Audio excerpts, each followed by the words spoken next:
యేసుని ప్రేమ ఛానల్కి స్వాగతం. దయచేసి ఈ ఛానల్ని లైక్ చేయండి, షేర్ చేయండి, సబ్స్క్రైబ్ చేయండి. తెలుగు డైలీ ఆడియో బైబిల్ ఇర్మియా గ్రంథము 25వ అధ్యాయము.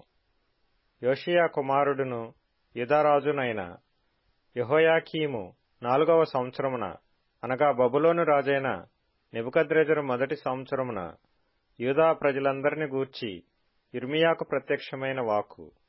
ప్రవక్త అయిన ఇర్మియా యూదా ప్రజలందరితోనూ యెరూషలేము నివాసులందరితోనూ ఆ వాక్కును ప్రకటించెను. ఆమోను కుమారుడును యూదారాజునైన యోషీయా 13వ సంవత్సరము మొదలుకొని నేటి వరకు ఈ 23 సంవత్సరములు యెహోవా వాక్కు నాకు ప్రత్యక్షమగుచూ వచ్చెను. నేను పెందలకడ లేచి మీకు ఆ మాటలు ప్రకటించుచూ వచ్చినను మీరు వినకపోతిరి. మీ చేతి పనుల వలన నాకు కోపము పుట్టించకుండునట్లును, నేను మీకు ఏ బాధయు కలగజేయకుండునట్లును అన్యదేవతలను అనుసరించుటయు, వాటిని పూజించుటయు, వాటికి నమస్కారము చేయుటయు మాని మీరందరూ మీ చెడ్డ మార్గమును, మీ దుష్టక్రియలను విడిచిపెట్టి తిరిగిన ఎడల యెహోవా మీకును మీ పితరులకును నిత్య నివాసముగా దయచేసిన దేశములో మీరు నివసింతురని చెప్పుటకై యెహోవా పెందలకడ లేచి ప్రవక్తలైన తన సేవకులనందరినీ మీ యొద్దకు పంపుచూ వచ్చినను మీరు వినకపోతిరి. వినుటకు మీరు చెవి యొగ్గకుంటిరి. అయితే మీకు బాధ కలుగుటకై మీ చేతుల పనుల వలన నాకు కోపము పుట్టించి మీరు నా మాట ఆలకింపకపోతిరని యెహోవా సెలవిచ్చుచున్నాడు. సైన్యములకు అధిపతియగు యెహోవా ఇలాగు సెలవిచ్చుచున్నాడు. మీరు నా మాటలను ఆలకింపకపోతిరి గనుక నేను ఉత్తర దేశములోనున్న సర్వజనములను, నా సేవకుడైన నెబుకద్రెజరును, బబులోను రాజును పిలువనంపించుచున్నాను. ఈ దేశము మీదికిని దీని నివాసుల మీదికిని చుట్టూనున్న ఈ జనులందరి మీదికిని వారిని రప్పించుచున్నాను. ఈ జనులను శాపగ్రస్తులుగాను, విస్మయాస్పదముగాను, అపహాస్యాస్పదముగాను, ఎప్పటికినీ పాడుగాను ఉండజేసెదను. సంతోషనాదమును, ఉల్లాస శబ్దమును, పెండ్లి కుమారుని స్వరమును, పెండ్లి కుమార్తె స్వరమును, తిరుగటి రాళ్ల ధ్వనిని, దీపకాంతిని వారిలో ఉండకుండా చేసెదను. ఈ దేశమంతయు పాడుగాను నిర్జనముగాను ఉండును. ఈ జనులు 70 సంవత్సరములు బబులోను రాజునకు దాసులుగా ఉందురు. యెహోవా వాక్కు ఇదే. 70 సంవత్సరములు గడిచిన తరువాత వారి దోషములను బట్టి నేను బబులోను రాజును, ఆ జనులను, కల్దీయుల దేశమును శిక్షింతును. ఆ దేశము ఎప్పుడూ పాడుగా నుండునట్లు నియమింతును. నేను ఆ దేశమును గూర్చి సెలవిచ్చిన మాటలన్నీయు ఇర్మియా ఈ జనములన్నిటినీ గూర్చి ప్రకటింపగా ఈ గ్రంథంలో వ్రాయబడినదంతయు ఆ దేశము మీదికి రప్పించెదను. ఏలయనగా నేను వారి క్రియలను బట్టియు, వారి చేతి కార్యములను బట్టియు వారికి ప్రతీకారము చేయునట్లు అనేక జనములను, మహారాజులను వారి చేత సేవ చేయించుకొందురు. ఇశ్రాయేలు దేవుడైన యెహోవా నాకీలాగు సెలవిచ్చుచున్నాడు.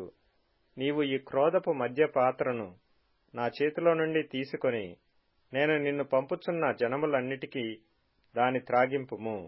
వారు దాని త్రాగి సొక్కి సోలుచు నేను వారి మీదకి పంపుచున్న ఖడ్గమును బట్టి వెర్రివాండ్రగుదురు. అంతటా యెహోవా చేతిలో నుండి నేను ఆ పాత్రను తీసుకొని యెహోవా నన్ను పంపిన జనములన్నిటినీ దాని త్రాగించితిని. నేటివలనే పాడుగాను, నిర్జనముగాను, అపహాస్యాస్పదముగాను, శాపాస్పదముగాను చేయుటకు యెరూషలేమునకును, యూదా పట్టణములకును, దాని మహారాజులకును, దాని అధిపతులకును త్రాగించితిని. మరియు ఐగుప్తు రాజైన ఫరోయును, అతని దాసులను, అతని ప్రధానులను, అతని జనులందరూ, సమస్తమైన మిశ్రిత జనులను, ఊజు దేశపు రాజులందరూ, ఫిలిష్తీల దేశపు రాజులందరూ, అష్కెలోనును, గాజయును, ఎక్రోనును, అష్డోదు శేషపు వారును, ఎదోమీయులను, మోయాబీయులను, అమ్మోనీయులను, తూరు రాజులందరూ, సీదోను రాజులందరూ, సముద్రమునకు ఆవలి ద్వీపపు రాజులను, దదానీయులను, తేమానీయులను, బూజీయులను, గడ్డపు ప్రక్కలను కత్తిరించుకుని వారందరూ, అరబీ దేశపు రాజులందరూ, అరణ్యములో నివసించు మిశ్రిత జనముల రాజులందరూ, జిమ్రీ రాజులందరూ, ఏలాము రాజులందరూ, మాదీయుల రాజులందరూ, సమీపమున ఉన్నవారేమి దూరమున ఉన్నవారేమి, ఉత్తర దేశముల రాజులందరూ, భూమి మీదనున్న రాజ్యములన్నీయు దానిలోనిది త్రాగుదురు. శేషకు రాజు వారి తరువాత త్రాగును. నీవు వారితో ఇలాగు చెప్పుము, ఇశ్రాయేలు దేవుడును సైన్యములకు అధిపతియునైన యెహోవా ఇలాగు సెలవిచ్చుచున్నాడు, నేను మీ మీదికి పంపబోవు యుద్ధము చేత త్రాగి మత్తిల్లి కక్కుకొనిన వారి వలెనే యుండి మీరు మరలా లేవకుండా పడుదురు. మేము త్రాగమని వారు నీ చేతిలో నుండి ఆ పాత్రను తీసుకొననొల్లని ఎడల నీవు వారితో ఇట్లనము, మీరు అవశ్యముగా దాని త్రాగవలనని సైన్యములకు అధిపతియగు యెహోవా సెలవిచ్చుచున్నాడు.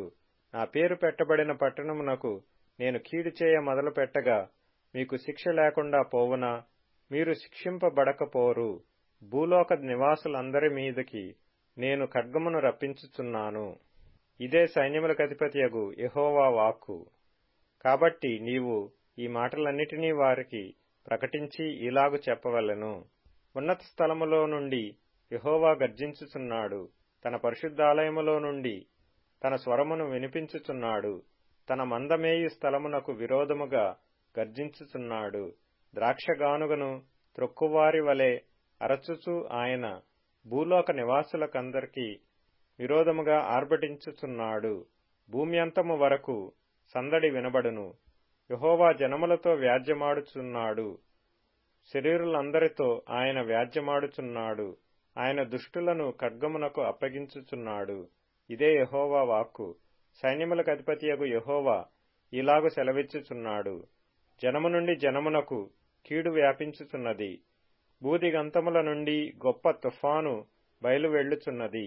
ఆ దినమున యెహోవా చేత హతులైన వారు ఈ దేశము యొక్క ఈ దిశ నుండి ఆ దిశ వరకు కనబడుదురు.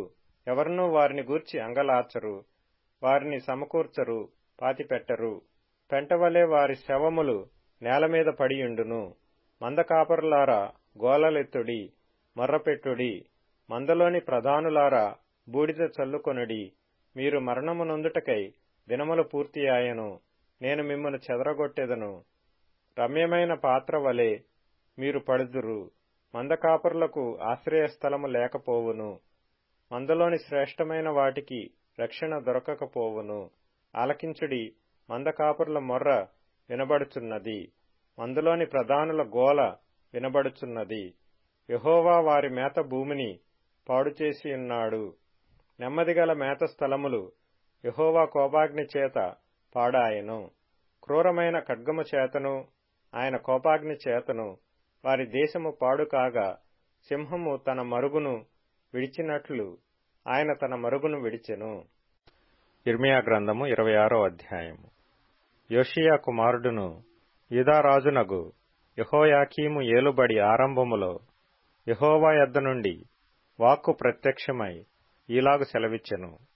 యెహోవా ఆజ్ఞ ఇచ్చునదేమనగా, నీవు యెహోవా మందిరావరణములో నిలిచి నేను నీకాజ్ఞాపించు మాటలన్నిటినీ యెహోవా మందిరములో ఆరాధించుటకై వచ్చు యూదా పట్టణస్థులందరికీ ప్రకటింపుము. వాటిలో ఒక మాటైనను చెప్పక విడవకూడదు. వారి దుర్మార్గమును బట్టి వారికి చేయదలిచిన కీడును చేయక నేను సంతాపపడునట్లుగా వారు ఆలకించి తమ దుర్మార్గము విడిచుదురేమో. నీవు వారితో ఈ మాట చెప్పవలెను. యెహోవా సెలవిచ్చినదేమనగా, మీరు నా మాటలు విని నేను మీకు నియమించిన ధర్మశాస్త్రముననుసరించి నడుచుకొనుడనియు, నేను పెందలకడ లేచి పంపుచున్న నా సేవకులకు ప్రవక్తల మాటలను అంగీకరించుడనియు నేను మీకు ఆజ్ఞ ఇయ్యగా మీరు వినకపోతిరి. మీరీలాగున చేసినందున నేను షిలోహునకు చేసినట్లు ఈ మందిరమునకును చేసెదను. ఈ పట్టణమును భూమి మీదనున్న సమస్త జనములకు శాపాస్పదముగా చేసెదను. ఇర్మియా ఈ మాటలను యెహోవా మందిరములో పలుకుచుండగా యాజకులను ప్రవక్తలను జనులందరూ వినిరి. జనులకందరికిని ప్రకటింపవలనని యెహోవా ఇర్మియాకు ఆజ్ఞాపించిన మాటలన్నిటినీ అతడు పలికి చాలించిన తరువాత యాజకులను ప్రవక్తలను జనులందరూ అతని పట్టుకొని నీవు మరణశిక్ష నొందక తప్పదు. యెహోవా నామమును బట్టి ఈ మందిరము షిలోహు వలె నగుననియు, ఈ పట్టణము నివాసి లేక పాడైపోవుననియు నీవేళ ప్రకటించుచున్నావు అనుచు ప్రజలందరూ యెహోవా మందిరములో యిర్మీయా యొద్దకు కూడి వచ్చిరి. యూదా అధిపతులు ఆ సంగతులు విని రాజనగరులో నుండి యెహోవా మందిరమునకు వచ్చి యెహోవా మందిరపు క్రొత్త గవిని ద్వారమున కూర్చుండగా యాజకులను ప్రవక్తలను అధిపతులతోనూ సమస్త ప్రజలతోనూ ఈలాగనిరి, మీరు చెవులారా వినియున్న ప్రకారము ఈ మనుష్యుడు ఈ పట్టణమునకు విరోధముగా ప్రవచించుచున్నాడు గనుక ఇతడు మరణమునకు పాత్రుడు. అప్పుడు యిర్మీయా అధిపతులందరితోనూ జనులందరితోనూ ఈ మాట చెప్పెను, ఈ మందిరమునకు విరోధముగాను ఈ పట్టణమునకు విరోధముగాను మీరు వినిన మాటలన్నిటినీ ప్రకటించుటకు యెహోవాయే నన్ను పంపియున్నాడు. కాబట్టి యెహోవా మీకు చేసేదనని తాను చెప్పిన కీడును గూర్చి ఆయన సంతాపపడునట్లు మీరు మీ మార్గములను మీ క్రియలను చక్కపరుచుకొని మీ దేవుడైన యెహోవా మాట వినుడి. ఇదిగో నేను మీ వశములోనున్నాను. మీ దృష్టికేది మంచిదో ఏది యుక్తమైనదో అదే నాకు చేయుడి. అయితే మీకు చెవులారా ఈ మాటలన్నిటినీ చెప్పుటకు నిజముగా యెహోవా మీ యొద్దకు నన్ను పంపియున్నాడు గనుక మీరు నన్ను చంపిన ఎడల మీరు మీ మీదికిని ఈ పట్టణము మీదికిని దాని నివాసుల మీదికిని నిరపరాధి రక్త దోషము తెప్పించుదురని నిస్సందేహముగా తెలుసుకొనుడి. కాగా అధిపతులను జనులందరూ యాజకులతోనూ ప్రవక్తలతోనూ ఇట్లనిరి, ఈ మనుష్యుడు మన దేవుడైన యెహోవా నామమును బట్టి మనకు ఈ సమాచారము ప్రకటించుచున్నాడు గనుక ఇతడు మరణమునకు పాత్రుడు కాడు. మరియు దేశమందలి పెద్దలలో కొందరు లేచి సమాజముగా కూడిన జనులతో ఈ మాటలు పలికిరి. యూదారాజైన హిజ్కియా దినములలో మొరష్తీయుడైన మీకా ప్రవచించుచుండెను. అతడు యూదా జనులందరితో ఇట్లు ప్రకటించుతూ వచ్చెను, సైన్యములకధిపతియగు యెహోవా ఇలాగు సెలవిచ్చుచున్నాడు, చేను దున్నబడునట్లు మిమ్మును బట్టి సియోను దున్నబడును, యెరూషలేము రాళ్ల కుప్పలగును, మందిరమున్న పర్వతము అరణ్యములోని ఉన్నత స్థలముల వలె అగును. అట్లు పలికినందున యూదారాజైన హిజ్కియా అయినను యూదా జనులందరిలో మరి ఎవడైనను అతని చంపిరా? యెహోవా వారికి చేసేదనని తాను చెప్పిన కీడును చేయక సంతాపపడునట్లు రాజు యెహోవాయందు భయభక్తులు కలిగి యెహోవా దయను వేడుకొనెను గదా. మనము ఈ కార్యము చేసిన ఎడల మన మీదికే గొప్ప కీడు తెచ్చుకొందుము అని చెప్పిరి. మరియు కిర్యత్యారీము వాడైన షమయా కుమారుడగు ఊరియాయను ఒకడు యెహోవా నామమును బట్టి ప్రవచించుచుండెను. అతడు యిర్మీయా చెప్పిన మాటల రీతిని ఈ పట్టణమునకు విరోధముగాను ఈ దేశమునకు విరోధముగాను ప్రవచించెను. రాజైన యెహోయాకీమును అతని శూరులందరూ ప్రధానులందరూ అతని మాటలు వినిన మీదట రాజు అతని చంపజూచుచుండగా ఊరియా దాని తెలుసుకొని భయపడి పారిపోయి ఐగుప్తు చేరెను. అప్పుడు రాజైన యెహోయాకీము అక్బోరు కుమారుడగు ఎల్నాతానును అతనితో కొందరిని ఐగుప్తునకు పంపెను. వారు ఐగుప్తులో నుండి ఊరియాను తీసుకొని వచ్చి రాజైన యెహోయాకీము నొద్ద చేర్చగా ఇతడు ఖడ్గముతో అతని చంపి సామాన్యజనుల సమాధిలో అతని కళేబరమును వేయించెను. ఇలాగు జరుగుగా షాహాను కుమారుడైన అహీకాము యిర్మీయాకు తోడైయున్నందున అతని చంపుటకు వారు జనుల చేతికి అతనిని అప్పగింపలేదు. తిమోతికి రాసిన 2వ పత్రిక 3వ అధ్యాయము. అంత్యదినములలో అపాయకరమైన కాలములు వచ్చునని తెలుసుకొనుము. ఎలాగనగా మనుష్యులు స్వార్థప్రియులు, ధనాపేక్షులు, బింకములాడువారు, అహంకారులు, దూషకులు, తల్లిదండ్రులకు అవిధేయులు, కృతజ్ఞత లేనివారు, అపవిత్రులు, అనురాగహితులు, అతిద్వేషులు, అపవాదకులు, అజితేంద్రియులు, క్రూరులు, సజ్జన ద్వేషులు, ద్రోహులు, మూర్ఖులు, గర్వాంధులు, దేవుని కంటే సుఖానుభవము నెక్కువగా ప్రేమించువారు, పైకి భక్తి గలవారి వలె ఉండియు దాని శక్తిని ఆశ్రయించని వారునై యుందురు. ఇట్టివారికి విముఖుడవై యుండుము. పాపభరితులై నానా విధములైన దురాశల వలన నడిపింపబడి ఎల్లప్పుడూ నేర్చుకొనుచున్నను. సత్య విషయమైన అనుభవ జ్ఞానము ఎప్పుడునూ పొందలేని అవివేక స్త్రీల యొక్క ఇండ్లలో చొచ్చి వారిని చెరపట్టుకొని పోవువారు వీరిలో చేరినవారు. యన్నే యంబ్రే అనువారు మోషేను ఎదిరించినట్టు వీరును చెడిన మనస్సు కలిగి విశ్వాస విషయములో భ్రష్టులై సత్యమును ఎదరింతురు. అయినను వారి అవివేకమేలాగు తేటపడునో అలాగే వీరిది కూడా అందరికీ తేటపడును గనుక వీరు ఇక ముందుకు సాగరు.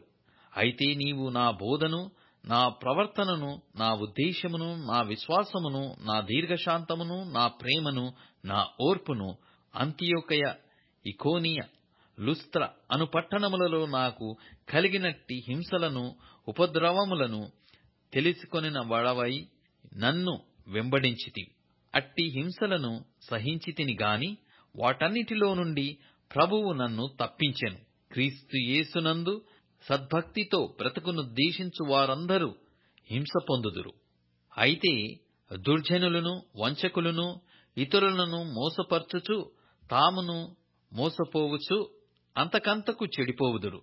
క్రీస్తు యేసునందుంచవలసిన విశ్వాసము ద్వారా రక్షణార్థమైన జ్ఞానము నీకు కలిగించుటకు శక్తిగల పరిశుద్ధ లేఖనములను బాల్యము నుండి నీవు ఎరుగుదువు గనుక నీవు నేర్చుకొని రూఢి అని తెలుసుకొన్నవి ఎవరి వలన నేర్చుకొంటివో ఆ సంగతి తెలుసుకొని వాటి యందు నిలకడగా ఉండుము. దైవజనుడు సన్నద్ధుడై ప్రతి సత్కార్యమునకు పూర్ణముగా సిద్ధపడియుండునట్లు దైవావేశము వలన కలిగిన ప్రతి లేఖనము ఉపదేశించుటకును, ఖండించుటకును, తప్పుదిద్దుటకును, నీయందు శిక్ష చేయుటకును ప్రయోజనకరమైయున్నది. దయచేసి ఈ ఛానల్ని లైక్ చేయండి, షేర్ చేయండి, సబ్స్క్రైబ్ చేయండి.